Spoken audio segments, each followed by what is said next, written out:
मोहब्बत वालों ने, हमारे यारों ने हमें ये लिखा है कि हमसे पूछा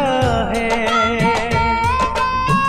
हमारे गाँव ने, आम की छाँव ने, पुराने पीपल ने, बरसते बादल ने,